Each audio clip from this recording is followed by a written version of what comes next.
Hola jóvenes, buenos días. Eh, Qué bueno poder saludarlos a todos, aunque sea por este medio tecnológico. Eh, es muy bueno saber que ya están en grado 11. Los felicito muchísimo porque eso es una gran motivación para seguir adelante. Es su último año en este nivel de básica secundaria y media, y del cual estoy seguro que muchos por allá cuando estaban en grado se veían muy lejanos, pero ahora lo ven muy cerca, a pesar de las circunstancias en las que hemos vivido estos dos últimos periodos, 2 semestres, desde el año pasado hasta lo que llevamos del 2021.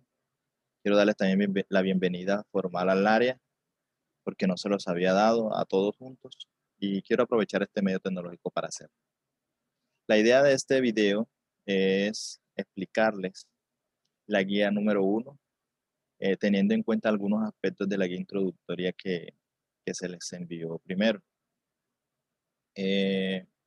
Bueno, no, sin más preámbulo, vamos a mostrarles inicialmente una línea de tiempo que nos va a ubicar históricamente en algunos de los temas que vamos a trabajar, no solo en la guía número 1, sino en uno de los temas que se trabajó en la guía introductoria y en algunos que vendrán en posteriores guías.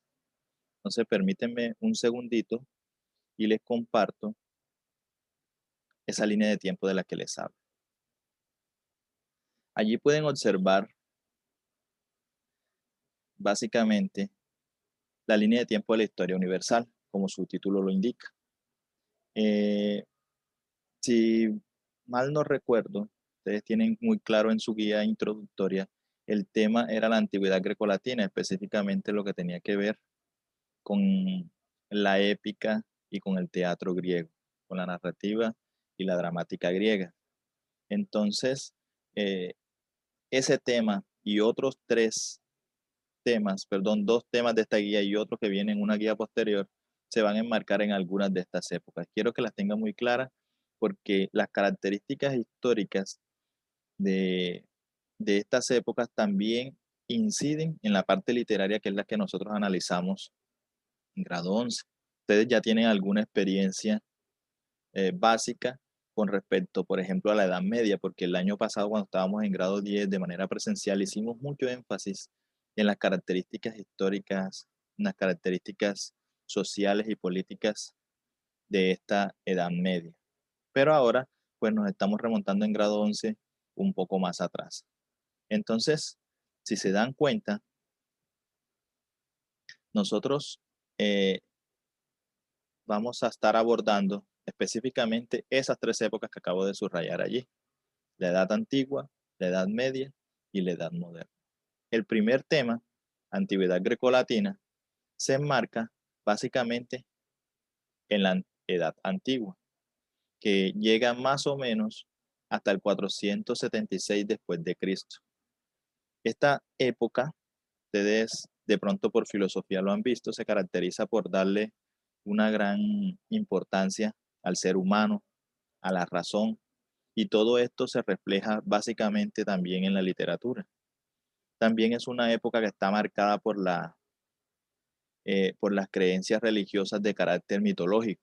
Entonces es allí en donde encontramos, por decirlo así, digamos, muchos seres sobrenaturales que también se han llevado al cine y que nosotros, digamos, conocemos básicamente por esa relación con la televisión y con el cine. Me refiero a personajes mitológicos como Zeus, como Poseidón, como Apolo, como el mismo Ulises, etcétera, etcétera.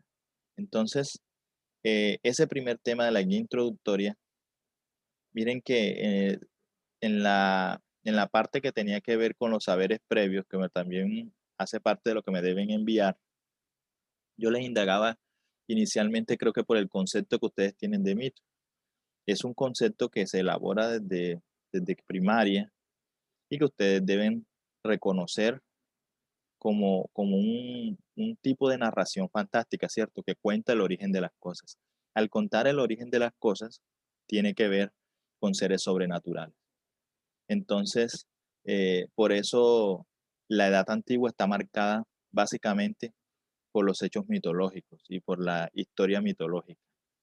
Creo que hay un punto también en esa exploración de saberes que les pido que también recuerden alguna película o algún libro que hayan leído.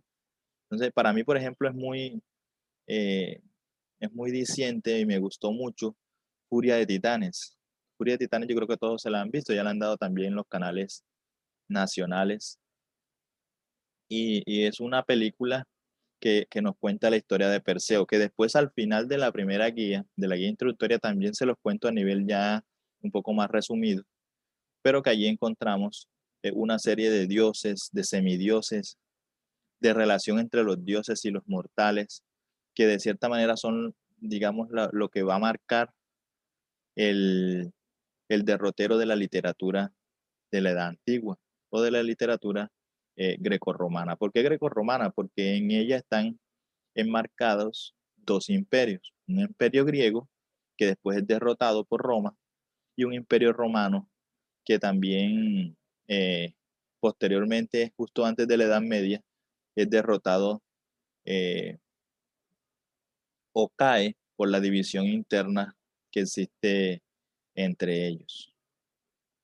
Bueno, vamos a pasar entonces a esta edad, a la Edad Media, de la cual yo les comentaba que ustedes tienen algo de experiencia porque en grado 10 se trabajó muchísimo solo en España.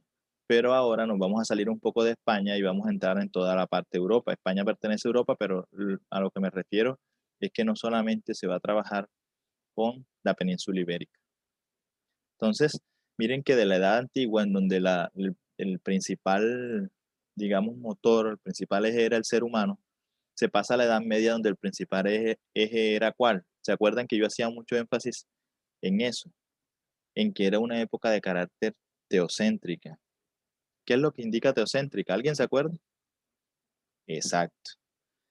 Eso que indica que la iglesia y Dios era el centro de todo. Por eso los saberes, por eso la cultura giraba en torno a la iglesia, porque digamos que ellos eran los que mantenían esa hegemonía y ese poder sobre la cultura y sobre el conocimiento en general. Cosa que después vuelve a cambiar en la edad moderna, ¿cierto? Porque la edad moderna también es conocida como renacimiento, que también está incluido uno de esos temas en la guía número 1. Entonces, miren, quiero que tengan en cuenta esas tres épocas. Voy a pasar a la guía, permítame un segundo, a la guía número 1 para empezar a, a explicarles un poco esa guía. Allí la tenemos visualizada. Esa es la guía que se les entregó, la última guía. Recuerden que el tema Antigüedad Greco-Latina era el tema 1 y son 6 o 5 temas en esta primera guía que pertenece al primer periodo. Entonces, tenemos el tema 2. Vamos a dejar un poquito la parte literaria porque después la vamos a retomar y vamos a meternos en otro tema que es recurrente en esta guía porque también se subdivide. Nos habla en el tema 2 de los textos argumentativos y creo que en el tema 4 también, vamos a mirarlo aquí mismo, nos habla de, aquí está el tema 4, perdón, el tema 5. En el tema 5 sí, los tipos de argumentos. Entonces está subdividido, pero en realidad son como temas consecuentes para que lo tengamos en cuenta. Entonces, en esta primera guía, el primer tema es, tema 2, los textos argumentativos, basado básicamente en el lenguaje de la argumentación. Y siempre partimos de unos saberes que ya ustedes conocen, que suponemos que ustedes, que hemos hablado en otros años o que ustedes han reflexionado por sí mismos. Entonces, por ejemplo, ustedes saben que yo les estoy pidiendo que me presenten de cada guía dos apartados. El apartado de explora tus saberes y el apartado de actividad evaluativa.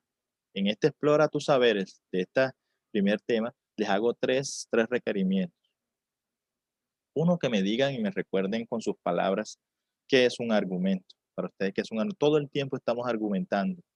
Recuerden que la intención básica o el propósito básico de un argumento es convencer, es persuadir. Entonces, ¿Desde qué punto de vista ustedes pueden definirme lo que es un argumento? El segundo punto, ¿en qué circunstancias consideras que es importante argumentar? En muchas circunstancias es importante argumentar, pero quisiera que me ejemplificaran algunas. Si se puede, de hecho, con un ejemplo, sería mucho mejor. ¿Y con qué propósito se escriben los ensayos? En grado 9 y en grado 10, yo les decía que el texto argumentativo por excelencia y de tipo académico es el ensayo, porque el ensayo nos deja esa libertad para nosotros plasmar una idea y tratar de convencer a nuestros lectores de que esa idea es válida y que se adhieran a ella. Entonces, con base en esa exploración de saberes, yo les presento un contenido teórico breve que nos da ya el concepto de argumentación y nos transporta a unos elementos y a una estructura. Voy a hacer un poquito de énfasis allí porque en la actividad evaluativa yo les pido que me identifiquen algunas de esas situaciones. Entonces, hay que aclarar, entonces, en primera instancia, lo que es una tesis. Una tesis no es más que la idea que yo pretendo demostrar en un texto argumentativo. La idea base, ¿cierto? Que es lo que si yo quiero hablar de la educación, pero de ese gran tema de educación, quiero demostrar, por ejemplo, que las instituciones públicas en la actualidad están teniendo un bajo desempeño porque las, eh, digamos, la situación tecnológica de la mayoría de ellas, de las instituciones, es muy mala. Si esa es mi tesis y quiero demostrar que eso es así, entonces yo lo puedo plantear en un párrafo sin mucho preámbulo y esa sería mi idea de demostrar posteriormente con unos argumentos. Después se habla de que esa tesis puede ser inductiva. ¿Cómo inductiva? Que las dos cosas las hacemos generalmente. Uno, que empezamos a decir todos los argumentos y finalizamos diciendo nuestro punto de vista, nuestra tesis. O dos, deductiva, que planteamos nuestra tesis y después es que argumentamos. ¿Cuál es la que más usamos nosotros? Generalmente nosotros trabajamos más de forma deductiva. Planteamos nuestra idea y la argumentamos para convencer. Luego se nos habla de un cuerpo argumentativo, que son los argumentos, y de una conclusión que recoge esas ideas generales para derivar nuevamente en la tesis. Todos los argumentos se conciben y se utilizan en distintos ámbitos. Yo les decía que en todas las carreras que ustedes a partir del próximo año, Dios mediante, escojan a nivel profesional, les van a pedir que realicen textos argumentativos, básicamente ensayos. Entonces, en todos los ámbitos académicos y en todos los ámbitos del saber, y hasta en la vida diaria, porque también realizamos textos argumentativos orales diariamente, van a realizar o van a necesitar convencer. Por lo tanto, van a necesitar hacer y van a necesitar producir argumentos y argumentos buenos. En la actividad evaluativa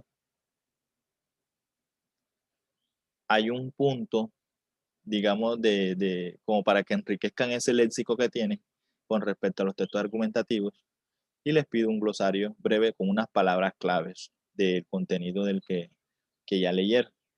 Luego les pido que lean dos textos, uno de Damián Barranco y otro de Fernando Sabater. Esos dos textos argumentativos, que son muy breves, en realidad son fragmentos, ambos, van a analizar este cuadrito, la intención, ¿cierto? O sea, con qué propósito, para qué haría cada uno de esos autores el texto, a qué ámbito de uso de pertenece. Ya acá en la teoría, aquí están los ámbitos de uso, ámbito de los medios de comunicación, ámbito académico, ámbito jurídico. Pueden utilizar esos tres ámbitos o también hay otros ámbitos que ustedes pueden direccionar y argumentar allí. Escribir la tesis, ¿qué es lo que pretende demostrar cada autor en su texto? Si la tesis se plantea de manera inductiva o deductiva en cada texto, la van a verificar. Localizada la tesis, ya ustedes van a saber si se plantea de forma inductiva o si se plantea de forma deductiva. Finalmente, aunque el espacio no es muy grande, pero en el cuaderno lo pueden hacer, van a escribir los argumentos utilizados por cada autor. No es que van a reescribir el texto que está allá, porque es muy extenso.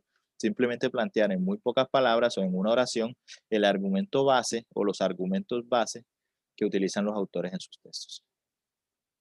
Por último, y pues no puede faltar al ver un tema de argumentación, es que argumenten algo. Y, y- y esa argumentación se las pido en la forma o en forma de una carta. Si a ustedes les tocara hacer una carta a sus papás diciéndole o convenciéndolos de la carrera que ustedes quieren estudiar, ¿cómo lo harían? Lo primero sería, obviamente, si lo van a hacer de forma deductiva, plantear la carrera que ustedes quieren y luego mirar los argumentos que ustedes les dirían para escoger esa carrera y no otra, en forma de carta, ¿cierto? Y por eso el primer requerimiento es de forma epistolar. ¿Ah? Y el último punto, escribir una reflexión sobre por qué es útil argumentar, saber argumentar. No tanto argumentar, sino saber argumentar. No todos sabemos argumentar. A veces tratamos de convencer, pero sin los mejores argumentos. Entonces es bueno que ustedes me digan por qué es útil tener esta reflexión. Pasamos al tema 3. Estoy pasando así de forma rápida porque no nos podemos, imagínense, cada clase de estas está diseñada más o menos para un ciclo de una semana, si estuviésemos a nivel presencial y voy a tratar de ser lo más breve posible. El tema 3 nos habla de las propiedades del texto. Cohesión y coherencia también es un tema recurrente. Jóvenes, siempre tomen todas estas guías, voy a hacer ese paréntesis, todas estas guías, no solo las del área de lengua castellana, sino también las de las otras áreas, como un insumo para su prueba saber. Todas están diseñadas con temas básicos, priorizados, importantes para afrontar las competencias que se evalúan en la prueba saber. Entonces, no lo tomen solamente por presentarme un trabajo o presentarle un trabajo a otro profesor. Tómenlo como un insumo, como les digo, para nutrir esas competencias que necesitamos para afrontar la prueba saber por allá en el mes de agosto, septiembre o bueno, cuando lo disponga el Ministerio de Educación Nacional. Cierro el paréntesis y continuamos. Esas propiedades del texto las hemos visto siempre. Cohesión y coherencia. Todo texto debe tener esas propiedades. En Explora tus saberes, yo les pregunto dos cosas o les pido que realicen dos actividades. Uno, que respondan qué condiciones semánticas cree que debe tener un texto para cumplir con su propósito. Cuando yo me refiero a condiciones semánticas, yo les pongo esas palabras básicamente para que empecemos a manejar un léxico adecuado con respecto a la temática, ¿cierto? Pero cuando yo me refiero a condiciones semánticas, me refiero a condiciones de sentido. En términos más castizos, podría decirse qué debe tener un texto para que sea comprensible, para que cumpla su propósito de convencer, qué debe tener. ¿Cuáles son esas condiciones? Ustedes me las deben plantear. Cuando todo el contenido de Explora tus saberes deberían realizarlo sin consultar otras fuentes, sin ir a internet, sin consultar los cuales, simplemente con lo que ustedes saben, porque ese punto está diseñado como para diagnosticarnos a nosotros mismos de cómo estamos mirando o con qué saberes llegamos a la temática. El segundo punto, les presento dos textos cortos que tienen problemas semánticos. Entonces, ustedes deben determinar cuáles son esos problemas y reescribirlos. No hay, creo que, ningún inconveniente, los dos textos no se entienden. Leamos, por ejemplo, el segundo, dice, este que está acá, vamos a señalárselo aquí para de pronto los que están perdidos. Me encanta que hagas de comer empanadas, porque el arroz es mi comida favorita. La próxima semana comemos eso. Parece que morfológica y sintácticamente estuviese bien estructurado el texto, pero semánticamente no, ¿cierto? Hay algo que no pega, como decimos por allí. Entonces, ¿qué es eso que no pega a nivel semántico? Entonces, analicémoslo y reescribamos el texto, no importa si hay que cambiar palabras, si hay que cambiar ideas, porque la idea es, valga la redundancia, hacerlo más coherente, hacerlo más comprensible. Entonces, eso es muy sencillo en ese sentido. Luego les doy, vamos a borrar, perdónenme un momentico.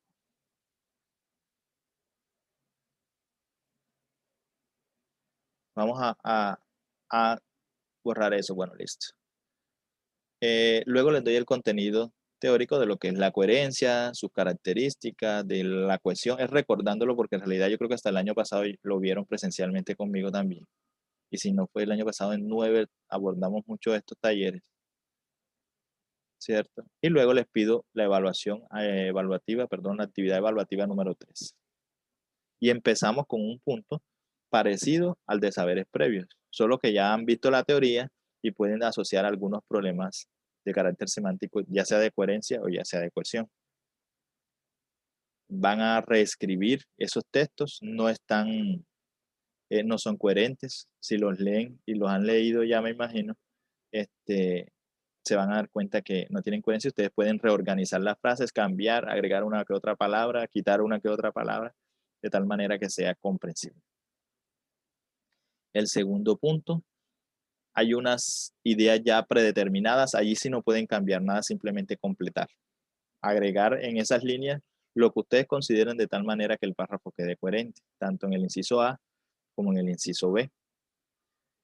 En el tercero, muy fácil, creo que también lo hicimos alguna vez, es organizar estas frases que están aquí.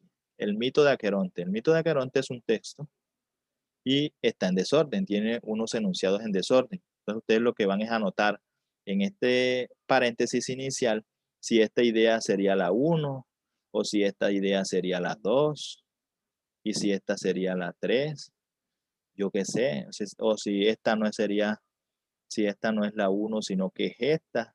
Ustedes van a determinar leyendo los enunciados. ¿Listo? Vamos a deshacer estas imágenes.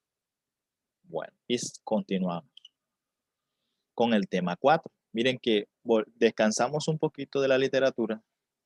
Vimos en la introductoria, eh, lo de la literatura grecolatina.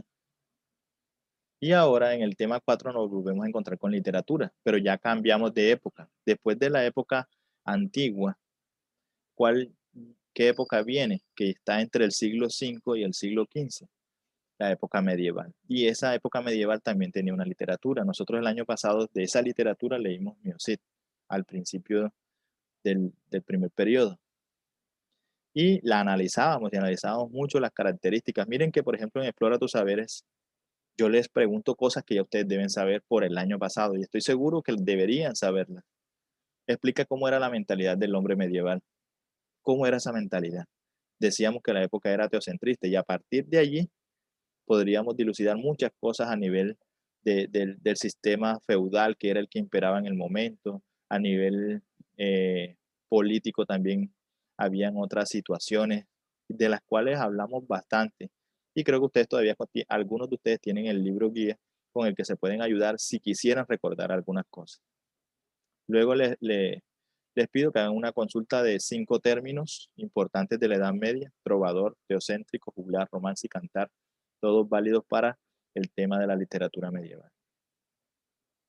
Les recuerdo algunas cosas de carácter histórico y estilístico sobre la sociedad medieval, cómo estaba estructurado a nivel político, la nobleza, el clero, el pueblo, y caemos en la literatura medieval. Todas las características que, como les digo, no voy a hacer mucho énfasis en ellas porque creo que este tema está bastante, lo abordamos bastante en grado 10 y aunque ha pasado tiempo y las situaciones no son las mejores, yo sé que algunas de estas cosas cuando las leas van a empezar a recordarlas. Para llegar a la actividad evaluativa 4, con 3 puntos. Un organizador gráfico como para ayudar en la conceptualización. Toda esa información que les di anteriormente debemos organizarla, ya sea en un mapa mental, o en un mapa conceptual, o en un diagrama de llaves.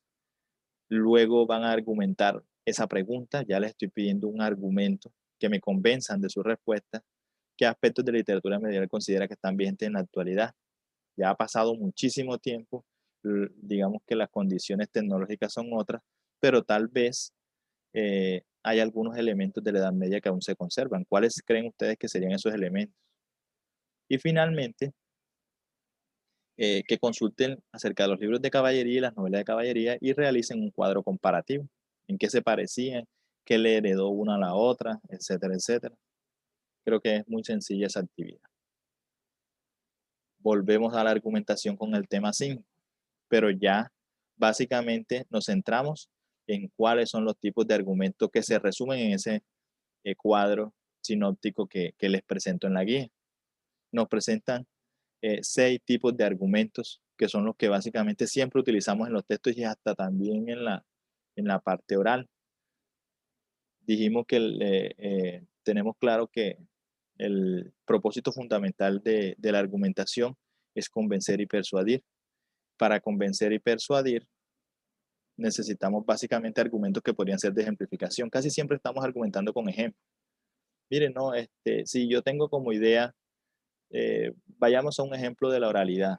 Si yo quiero, yo creo que siempre coloco este ejemplo, pero yo creo que es el más sencillo para entender la temática, el de pedir un permiso para ir a una fiesta.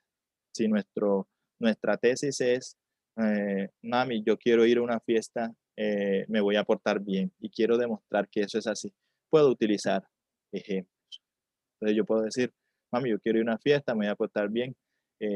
Por ejemplo, mira que en la fiesta pasada donde me dejaste ir, hice todo lo que me dijiste. Ya, yo puse un ejemplo y me está sirviendo de argumento para una nueva situación. Argumentos de datos objetivos es cuando yo utilizo un hecho, una fecha exacta para argumentar las cosas, ¿cierto? Algo que ya esté comprobado. También puedo acudir, por ejemplo, a la historia, que son los hechos que ya están comprobados si se trata de la parte de cualquier temática ya un poco más profunda. Argumentos de autoridad, ¿cierto? Sigamos con el mismo ejemplo. Yo puedo poner, mira, ¿te acuerdas que la señora, la señora fulanita, que es muy amiga tuya, dijo que yo me porté muy bien? Eso es un argumento de autoridad. ¿Por qué? Porque estoy citando a una persona de autoridad en la que cree mi mamá para que me dé el permiso. En términos de temáticas más profundas serían el uso de citas de expertos. Si estoy hablando de la educación, podría ser la opinión de un pedagogo, de un profesor.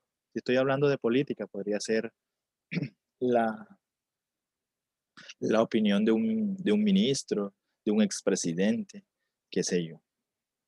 Argumentos basados en la propia experiencia, ¿cierto? También son muy válidos. Ahí está algo, son cuestiones personales que me ayudan a convencer.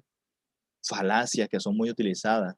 De cierta manera son mentiras, pero que son bien utilizadas en favor de una tesis, o son argumentos inventados, ¿cierto? A veces utilizamos muchas falacias para convencer de una idea. Y por último, de refutación, que es jugar con los argumentos que pueden estar en contra, con los argumentos contrarios, con los argumentos que no apoyan mi tesis, pero que yo los puedo aprovechar para convencerlos de que mi tesis tiene validez. Teniendo en cuenta ese cuadro, les pido la actividad evaluativa 5.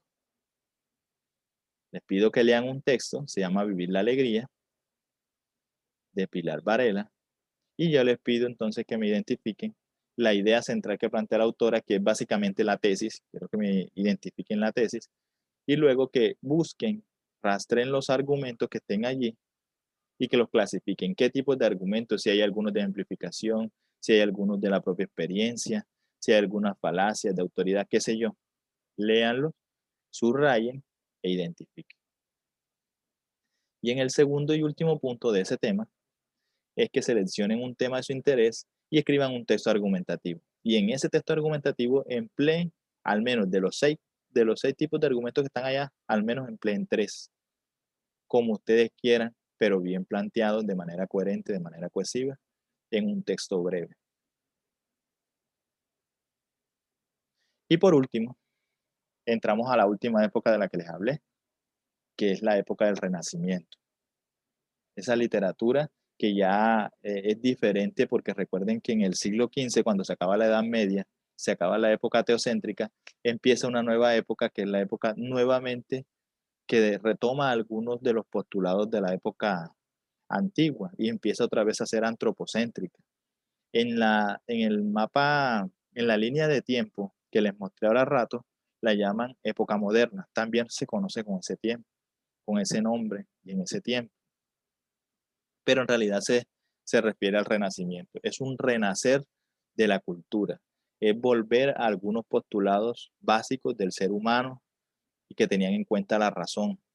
Por eso en el renacimiento es donde nacen o en donde se muestran autores representativos, por ejemplo, de la pintura, como Miguel Ángel, como Leonardo da Vinci, como William Shakespeare. Es decir, hay muchísimos autores que nacen no solo de literatura, sino también de pintura, escultura y otras manifestaciones en esta época del Renacimiento. Por eso se habla no solo ya de literatura española o ya no hay nada romano, sino que se habla, por ejemplo, en este caso haremos énfasis en la italiana, en la francesa y en la inglesa.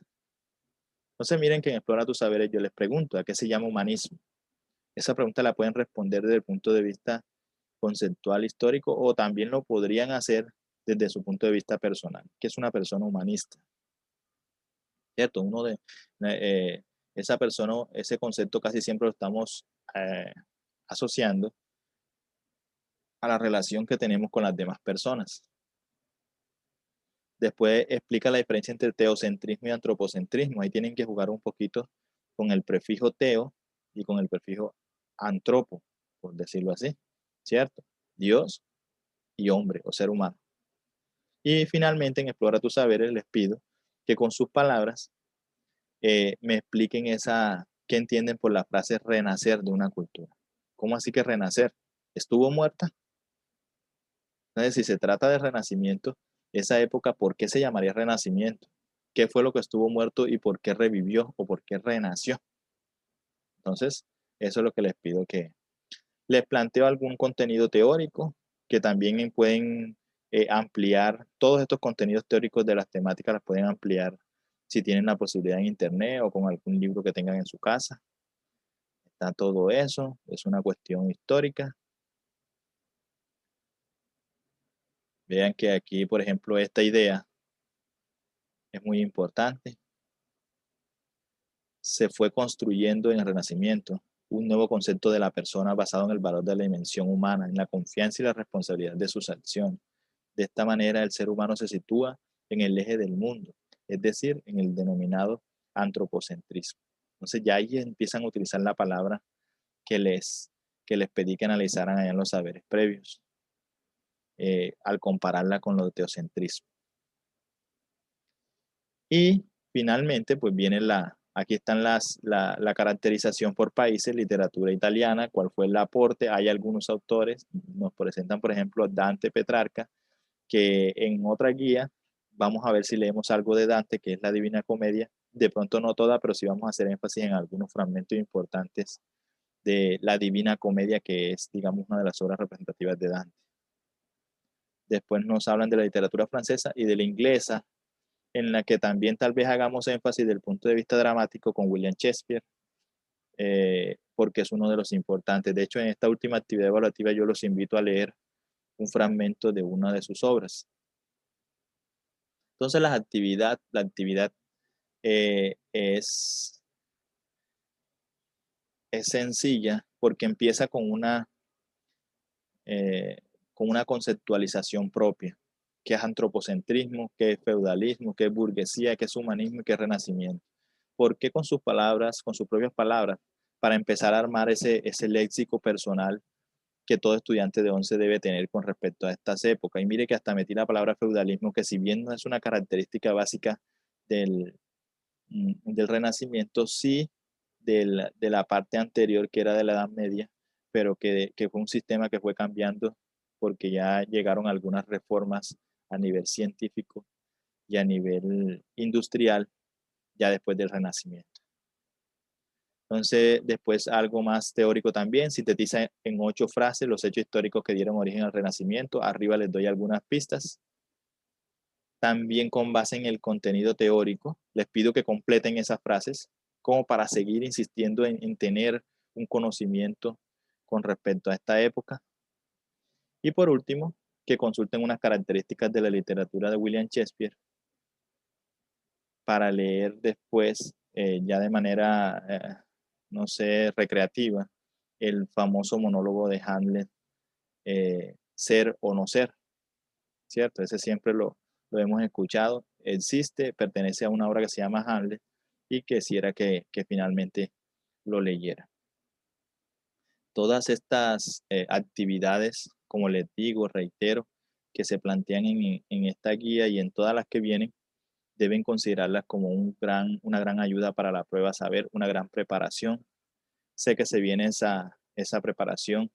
Estamos haciendo lo posible para darles recursos y ustedes enfrenten de la mejor manera la prueba saber. Entonces aprovechen estas guías, porque estas guías, como les digo, están hechas para eso, para que ustedes tengan un presaber que les permita manejar cualquier contexto de preguntas. Las pruebas saber no están diseñadas para el que más sabe, sino para el que más sabe hacer con lo que sabe. Y si ustedes saben un poco, pues saben hacer más, ¿cierto? Entonces la competencia está ligada también a lo que uno sabe eh, de manera previa. Lo que yo sé y he aprendido en todos estos 11 años que he pasado por el colegio. Entonces, los invito eh, nuevamente a que con mucho ánimo afronten todas las guías de trabajo de lengua castellana y bueno, también de las demás áreas. Esto es difícil, quisiera que en realidad estuviéramos en el aula de clase porque es más, mm, más diciente, podemos interactuar, podemos echar chistes y se trata también del último año que vamos a vernos en la institución y sí que Dios quiera que muy pronto nos podamos volver a ver en la institución. Entonces, cualquier duda me la pueden realizar al WhatsApp personal. Recuerden que la guía está programada para entregarse el 9 de abril de manera presencial. Le sacan copia al cuaderno o a lo que tengan. Si tienen unos trabajos, me lo llevan allá. Yo estaré de 7 a 9 de la mañana el 9 de abril. Entonces, me agradó saludarlos. Espero que sigan pasándola bien al lado de sus familias y nos vemos en una próxima.